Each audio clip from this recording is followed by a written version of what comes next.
Aku berdiri di depan rumah, menatap mereka berdua, suamiku tersenyum padanya, bukan padaku.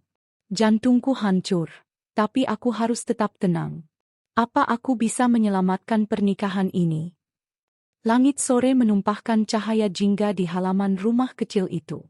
Nadia berdiri di dapur, tangannya sibuk mengaduk sup ayam, sementara matanya sesekali melirik ke arah pintu.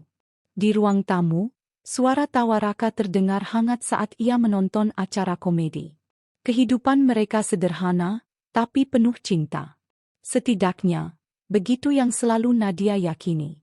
"Mas, jangan lupa besok ada arisan RT, ya?" seru Nadia dari dapur. Raka menjawab dari sofa, "Iya, sayang.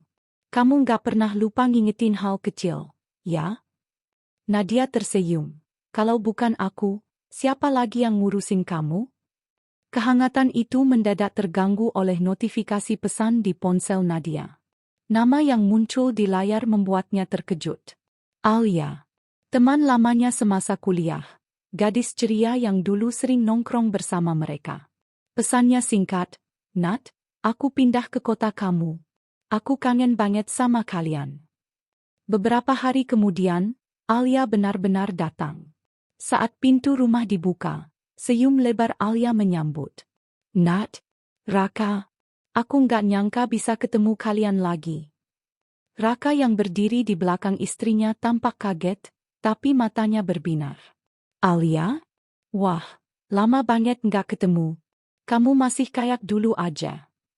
Nadia menyambut dengan hangat, tapi ada sesuatu di antara tatapan dua orang itu yang membuat dadanya terasa aneh. Singkat, tapi menusuk. Namun ia menepisnya. "Ah, cuma perasaan aja," batinnya. Mereka bertiga menghabiskan sore itu dengan nostalgia. Cerita-cerita masa kuliah mengalir, tawa pecah di antara kenangan. Sesekali, Nadia menangkap Raka yang menatap Alia lebih lama dari seharusnya. Tapi lagi-lagi ia mencoba positif. Saat malam tiba dan Alia berpamitan, Raka mengantarnya sampai gerbang. Dari balik jendela, Nadia memperhatikan bagaimana Raka tersenyum, bagaimana Alia menatapnya dengan lembut. Setelah Alia pergi, Nadia mencoba berlagak biasa. "Teman lama yang menyenangkan, ya?" ucapnya sambil merapikan meja. Raka menjawab ringan, "Iya." Nggak nyangka dia masih seramah dulu. Namun ketika Nadia berbalik, senyumnya perlahan memudar. Ia tak tahu kenapa, tapi hatinya seperti baru saja digelitik firasat buruk. Dan di luar sana, di bawah lampu jalan yang temaram, Alia menatap layar ponselnya sambil tersenyum tipis. "Raka, ternyata kamu masih sama seperti dulu." Malam itu, setelah Alia pergi, Nadia tak bisa tidur. Tatapan lembut Alia pada Raka terus berputar di kepalanya. Ia menggulingkan tubuhnya, menatap suaminya yang sudah terlelap di samping. "Kenapa rasanya nggak nyaman ya?" gumamnya pelan. Keesokan harinya, saat Nadia baru selesai menjemur pakaian, ponselnya berbunyi. Nama di layar membuatnya tercekat. "Alia." "Nat, kamu di rumah enggak? Aku lewat nih. Sekalian mampir bentar ya." Nadia sempat ragu, tapi akhirnya mengiyakan. Tak lama kemudian, Alia datang membawa 2 gelas kopi dan senyum yang sama ramahnya seperti dulu. "Wah, kamu masih kayak dulu ya. Suka banget kopi susu buatan kafe," ucap Nadia sambil menahan canggung. Alia tertawa. "Hehehe, iya. Aku masih ingat juga Raka dulu yang pertama ngenalin aku sama kopi itu." Nadia tersenyum tipis. "Iya, kalian dulu memang sering nongkrong bareng di kampus." Hening sejenak. Udara terasa ganjil, seperti ada sesuatu yang belum diucapkan. Saat Raka pulang sore itu, ia tampak kaget melihat Alia di ruang tamu. Alia, kamu di sini?" Alia tersenyum cerah. "Kebetulan lewat aja, Raka. Sekalian ngobrol sama Nadia." Mereka bertiga makan malam bersama. Tawa Alia memenuhi ruangan, dan Nadia hanya bisa menatap diam. Ada cara Alia menatap Raka, bukan sekadar teman lama. Dan Raka, seolah tidak sadar, Ia ikut tertawa, bahkan memuji masakan Nadia di hadapan Alia. Masakan kamu makin enak, Nat. Alia aja sampai nambah 2 kali, ujar Raka. Alia menimpali, iya, Raka. Kamu beruntung banget punya istri kayak Nadia. Namun, di balik pujian itu, Nadia merasa seperti sedang disindir halus. Malam semakin larut, dan setelah Alia pamit, Raka menatap layar ponselnya cukup lama sebelum tidur. Nadia sempat melihat sekilas. Nama, Alia, muncul di notifikasi. Ia terdiam. Tawa yang tadi memenuhi rumah kini berganti dengan bisu. Di matanya, benih kecurigaan mulai tumbuh, pelan, tapi pasti. Dan di luar sana, di bawah remang lampu jalan, Alia menulis pesan baru. Senang bisa ketemu kamu lagi, Raka. Rasanya kayak dulu. Pesan dari Alia malam itu masih tertinggal di kepala Nadia. Senang bisa ketemu kamu lagi, Raka. Rasanya kayak dulu. Kata-kata itu berputar di pikirannya seperti lagu rusak yang tak bisa dimatikan. Pagi harinya, Raka tampak sibuk menatap ponselnya sambil tersenyum samar. Nadia yang sedang menyeduh kopi bertanya lembut, "Mas, senyum-senyum sendiri? Ada yang lucu?" Raka tersentak, buru-buru menutup layar. "Heh? Oh, cuma chat kantor, Nat." Nada suaranya datar, tapi matanya tak menatap. Nadia terdiam. Ia ingin percaya, tapi firasatnya menolak. Hari-hari berikutnya, Alia semakin sering menghubungi. Kadang datang ke rumah, kadang hanya mengirim pesan singkat. "Kamu lagi ngapain, Nat?" Raka di rumah enggak." Nadia mulai merasa aneh, tapi ia tetap menjaga sopan santun. Suatu malam, saat Raka mandi, ponselnya bergetar di meja. Notifikasi itu terbuka begitu saja. Dari Alia. "Kamu masih ingat lagu yang dulu sering kita nyanyiin di kafe kampus? Aku nemu lagunya lagi." Jantung Nadia berdegup keras. Ia menatap layar itu lama, lalu meletakkannya perlahan sebelum Raka keluar dari kamar mandi. Ketika Raka kembali, ia pura-pura tak tahu. Tapi suaranya dingin. "Mas, Alia sering banget ya hubungi kamu akhir-akhir ini." Raka menatapnya sekilas. "Cuma nostalgia, Nak. Jangan mikir aneh-aneh." "Kalau cuma nostalgia, kenapa harus disembunyikan?" balas Nadia lirih. Raka menarik napas berat. "Kamu capek kerja, Nak. Istirahat aja. Aku nggak mau debat." Sejak malam itu, suasana rumah berubah. Tidak ada lagi tawa kecil di meja makan. Raka sering pulang lebih malam, beralasan lembur. Dan Nadia hanya bisa menatap pintu setiap kali jam menunjukkan lewat pukul 9. Di kamarnya yang sepi, Nadia menggenggam ponsel dan menulis pesan panjang. Tapi sebelum terkirim, ia hapus lagi. "Aku nggak mau terlihat cemburu tanpa bukti," bisiknya, matanya mulai basah. Sementara itu, di sisi lain kota, Alia menatap layar ponselnya dengan senyum penuh arti. "Tenang, Raka. Perlahan aja. Nadia terlalu baik untuk curiga." Malam itu, Nadia duduk di ruang tamu dengan tatapan kosong. Ponsel di tangannya masih memunculkan notifikasi pesan dari Alia di layar Raka yang tak sengaja terbuka tadi siang. Pesannya singkat, tapi menusuk. "Aku kangen ngobrol langsung. Kamu sibuk malam ini?" Nadia berusaha menenangkan diri. "Mungkin memang urusan kerjaan," katanya dalam hati. Tapi rasa gelisah itu tak mau pergi. Raka pulang agak larut malam. "Maaf, lembur lagi," katanya cepat, meletakkan tas dan langsung menuju kamar mandi. Nadia memperhatikan wajahnya. Ada senyum aneh di sana, seperti seseorang yang baru saja pulang dari tempat yang menyenangkan. Keesokan harinya, saat mencuci pakaian kerja Raka, Nadia menemukan selembar nota restoran mahal di saku jasnya. Nama restoran itu familiar, tempat yang dulu sering mereka datangi saat masih pacaran. Tapi tanggal dan jam di nota itu, malam tadi. Tangannya bergetar.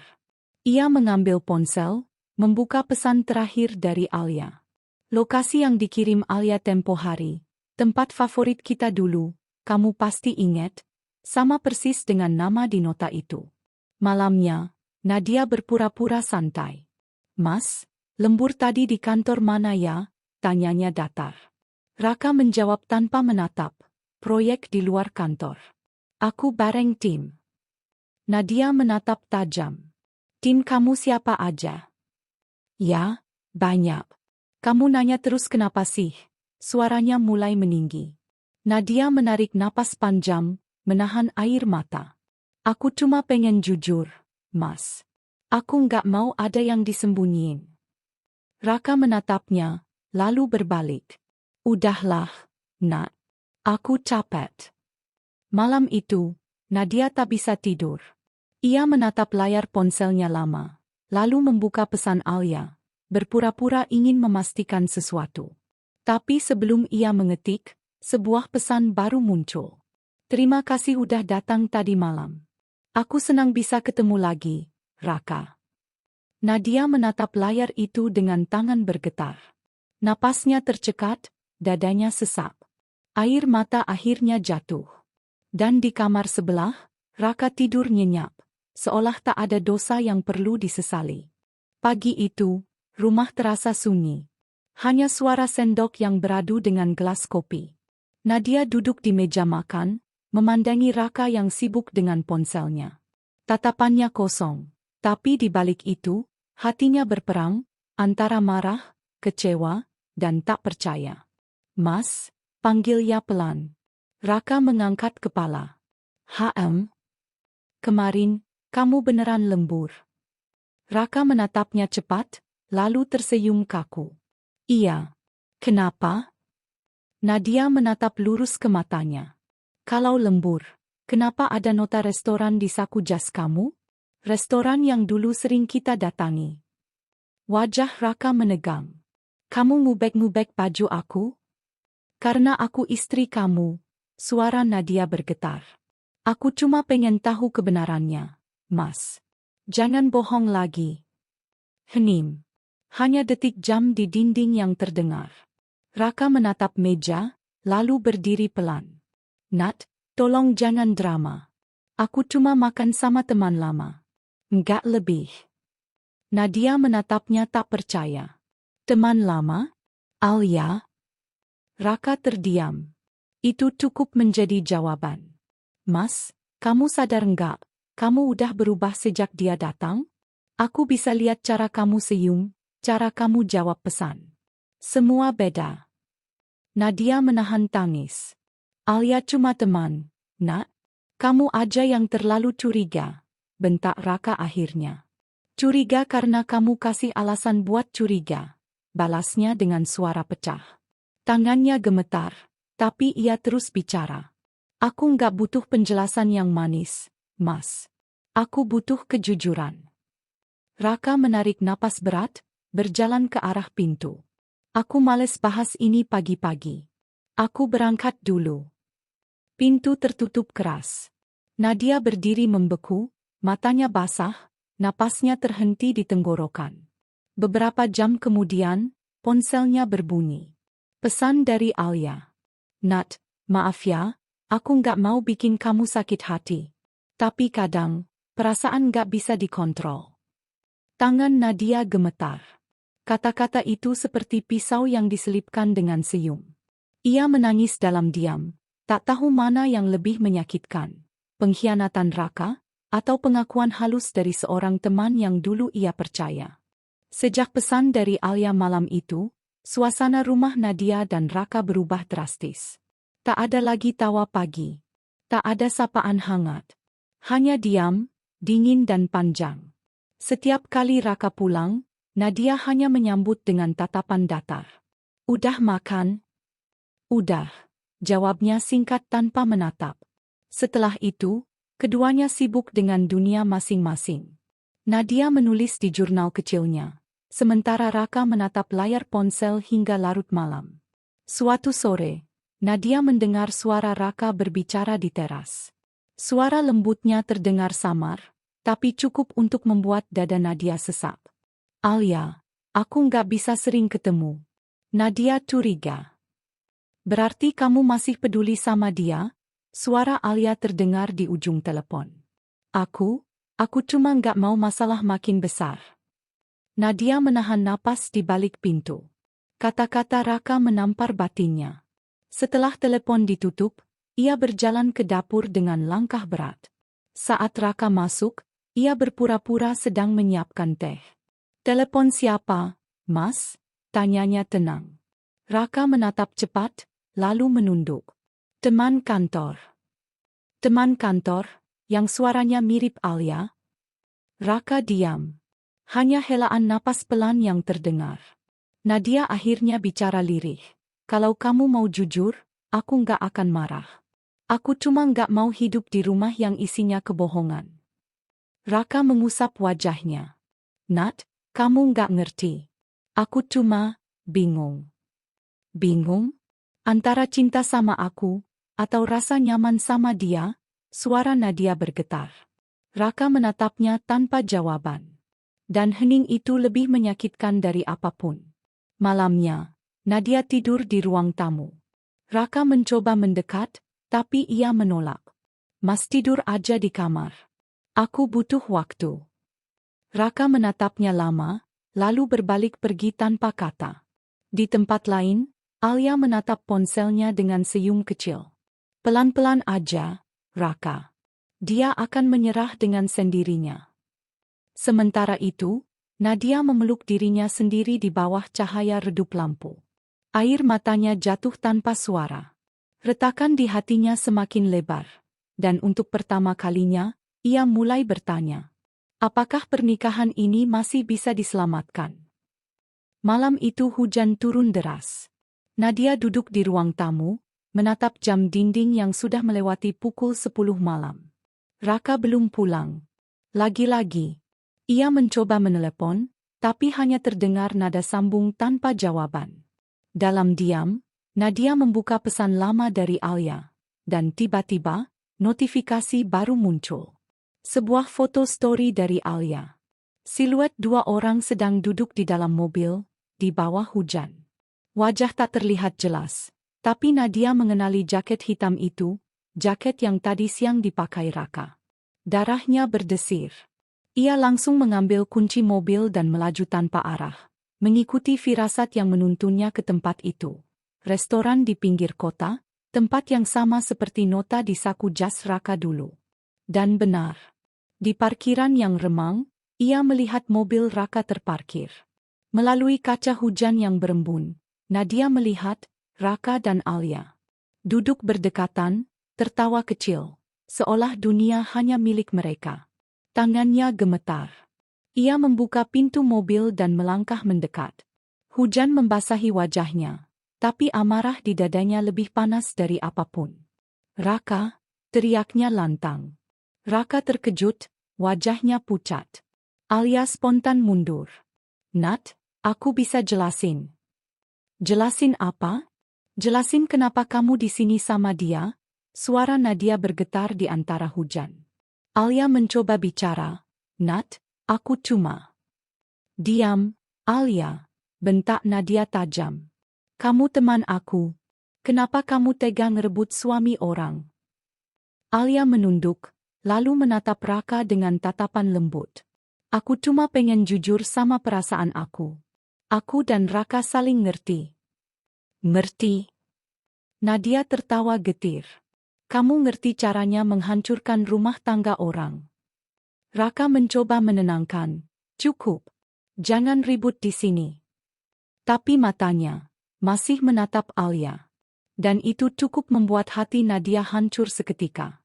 Air mata bercampur hujan mengalir di wajahnya. Aku udah kalah, Mas, bukan karena dia lebih baik, tapi karena kamu yang gak lagi berjuang buat aku. Nadia berbalik, berjalan pergi di tengah hujan, meninggalkan Raka yang terpaku, dan Alia yang menatap dengan senyum samar penuh kemenangan. Pagi itu, hujan sudah berhenti, tapi langit masih kelabu, seperti perasaan Nadia yang tak kunjung tenang.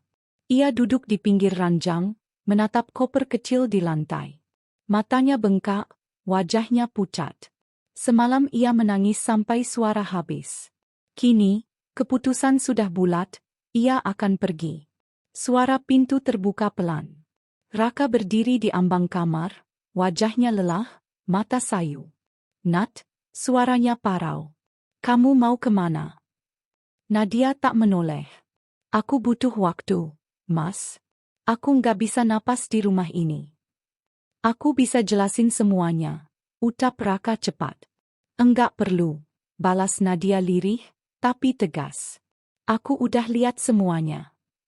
Raka melangkah mendekat. Nat, aku nyesel. Aku beneran nyesel. Nadia menatapnya, air mata menetes lagi. Kalau kamu nyesel, kenapa kamu nggak berhenti sebelum aku yang harus pergi? Hening panjang mengisi ruangan. Raka mencoba menggenggam tangannya, tapi Nadia menarik diri. Aku nggak tahu kita masih bisa jadi apa, Mas. Tapi aku tahu, aku harus nyelamatin diriku dulu, sebelum semuanya habis. Beberapa saat kemudian, suara koper diseret ke ruang tamu. Di meja, Nadia meninggalkan cincin pernikahannya. Di atas foto mereka bertiga saat kuliah. Dirinya, Raka, dan Alia. Foto itu kini terasa seperti ironi.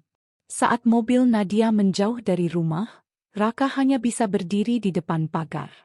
Angin pagi meniup sisa embun di rambutnya, tapi yang ia rasakan hanyalah hampa. Suara hatinya berbisik, aku kehilangan dia, karena kebodohanku sendiri. Di tempat lain, Alia duduk di kafe, menatap ponsel dengan senyum puas.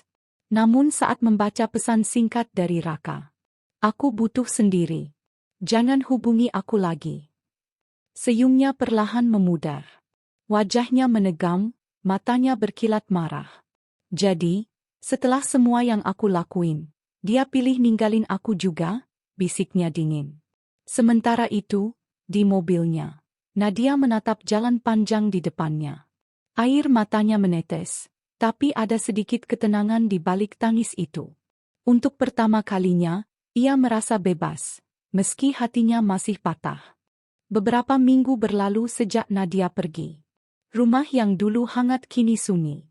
Raka sering duduk di ruang tamu, menatap kosong ke arah foto-foto pernikahan mereka. Setiap sudut rumah mengingatkannya pada tawa Nadia. Aroma masakan yang selalu ia puji, dan cara Nadia menatapnya penuh kasih. Sekarang, semua itu terasa hilang, akibat pilihannya sendiri. Suatu malam, Raka menatap ponsel. Nama Alia muncul di layar, tapi kali ini bukan lagi membuatnya senang. Pesan Alia berbunyi, Raka, kamu janji sama aku kan? Aku tungguin. Raka menatap layar panjang. Ada rasa jijik dan penyesalan yang mendalam. Dia menyadari, Alia tidak peduli dengan perasaan Nadia, yang selama ini ia abaikan. Alia hanya ingin menang, dan Raka, ia terjebak. Ia menatap ke jendela, hujan tipis turun di luar. Napasnya berat. Apa yang aku lakukan selama ini? Aku hampir kehilangan segalanya karena perasaan sesaat, gumamnya lirih. Raka mencoba menelepon Nadia. Sinyal di ponselnya tampak aktif. Ia menekan tombol berkali-kali, tapi Nadia tidak menjawab. Setelah beberapa saat, ia menyerah, menatap foto mereka di meja. Tangan Raka gemetar saat menyentuh cincin pernikahan Nadia yang ia temukan di rumah. Cincin itu kini menjadi simbol penyesalannya sendiri. Di sisi lain, Alia datang ke apartemen Raka dengan senyum manis. Raka, aku pikir kita bisa mulai lagi, katanya lembut. Raka menatapnya panjang, matanya kosong. Alia, aku nggak mau lagi. Alia terkejut. Maksudmu? Aku salah. Aku kehilangan Nadia karena aku bodoh. Dan aku nggak mau jadi bagian dari permainanmu. Alia menatapnya, wajahnya berubah. Senyumnya memudar, digantikan amarah tipis. Jadi, semua ini nggak berarti apa-apa buatmu? Raka menunduk. Yang berarti cuma Nadia. Aku sadar itu sekarang. Hening mengisi ruangan. Alia menatapnya lama, lalu meninggalkan apartemen dengan langkah berat. Raka tersandar di kursi, menatap hujan yang jatuh di jendela. Penyesalan menyelimuti hatinya. Tapi kali ini, ia tahu satu hal. Cinta sejati tidak bisa diganti oleh kenyamanan palsu. Sementara itu, Nadia di tempat lain, menatap kota dari apartemen sewaan. Hatinya perlahan mulai tenang, tapi ia belum siap memaafkan. Ia tahu, waktu dan jarak akan menjadi kunci untuk menyembuhkan luka yang dalam. Beberapa bulan berlalu. Kota yang dulu terasa penuh tekanan kini seolah memberi Nadia ruang untuk bernapas. Di apartemen sewaannya, ia duduk di tepi jendela, menatap matahari terbenam. Hatinya masih sakit, tapi ada ketenangan yang sebelumnya tak pernah ia rasakan. Sementara itu, Raka mulai merapikan hidupnya sendiri. Ia kembali ke rumah lama hanya untuk mengambil barang-barang pribadi, tapi setiap sudutnya menimbulkan gelombang kenangan yang membuatnya menunduk. Ia menulis surat panjang untuk Nadia, mengaku semua kesalahan, penyesalan, dan kebodohan yang hampir menghancurkan rumah tangga mereka. Nat, aku tahu aku salah. Aku kehilangan arah dan hampir kehilanganmu selamanya. Aku ingin berubah, tapi aku menghormati waktumu. Nadia membaca surat itu dengan hati yang campur aduk. Air matanya jatuh, tapi kali ini bukan karena luka semata. Ia tersenyum tipis, merasakan sedikit pengertian bahwa Raka benar-benar menyesal dan ingin memperbaiki diri. Beberapa minggu kemudian, Raka datang, kali ini tanpa alasan, tanpa harapan instan. Ia duduk di depan Nadia, menatap mata istrinya. Nat, aku nggak minta langsung maaf atau kita kembali seperti dulu. Aku cuma mau bilang, aku menyesal. Aku mau memperbaiki diri, pelan-pelan. Nadia menatapnya lama. Ia menghela napas, menghapus sisa air mata di wajahnya. Raka, aku juga butuh waktu. Tapi aku percaya, kalau kita benar-benar mau, luka ini bisa disembuhkan perlahan. Aku nggak janji langsung memaafkan, tapi aku siap memberi kesempatan. Raka tersenyum tipis, lega. Dan di luar sana, kota mulai gelap, lampu-lampu jalan berkilau, seperti simbol harapan baru. Sementara itu, Alia akhirnya pergi dari kota, meninggalkan semua drama dan rasa sakit yang ia ciptakan. Raka menatap kosong ke arah pintu yang dulu sering dilewati Alia, lalu menunduk, bersyukur bahwa kenyataan pahit ini akhirnya membuka matanya. Di akhir, Nadia dan Raka duduk bersebelahan, tidak terlalu dekat, tapi cukup untuk merasakan kehangatan yang mulai tumbuh lagi. Mereka belajar satu hal. Cinta yang sejati bukan tanpa godaan, tapi tentang bagaimana bertahan dan berjuang di tengah badai. Lampu apartemen berpendar hangat. Hujan yang pernah menetes di awal cerita kini sudah sirna. Dan untuk pertama kalinya, hati Nadia dan Raka terasa lebih ringan, menatap masa depan dengan harapan yang perlahan bangkit. Wah, perjalanan Nadia dan Raka memang penuh drama ya. Dari cinta yang harmonis, hingga godaan lama yang hampir meruntuhkan rumah tangga mereka. Dari cerita ini kita bisa ambil pelajaran penting. Kejujuran dan komunikasi adalah kunci untuk menjaga hubungan tetap kuat. Dan cinta sejati butuh perjuangan, bukan hanya rasa nyaman sesaat. Kalau kamu punya pendapat tentang cerita ini, atau pernah mengalami situasi serupa, tulis pengalamanmu di kolom komentar ya. Jangan lupa like video ini kalau kamu merasa terhubung dengan cerita Nadia dan Raka. Dan tentunya, subscribe channel ini untuk terus mengikuti cerita-cerita dramatis lainnya yang penuh emosi dan konflik, dijamin bikin penasaran sampai akhir.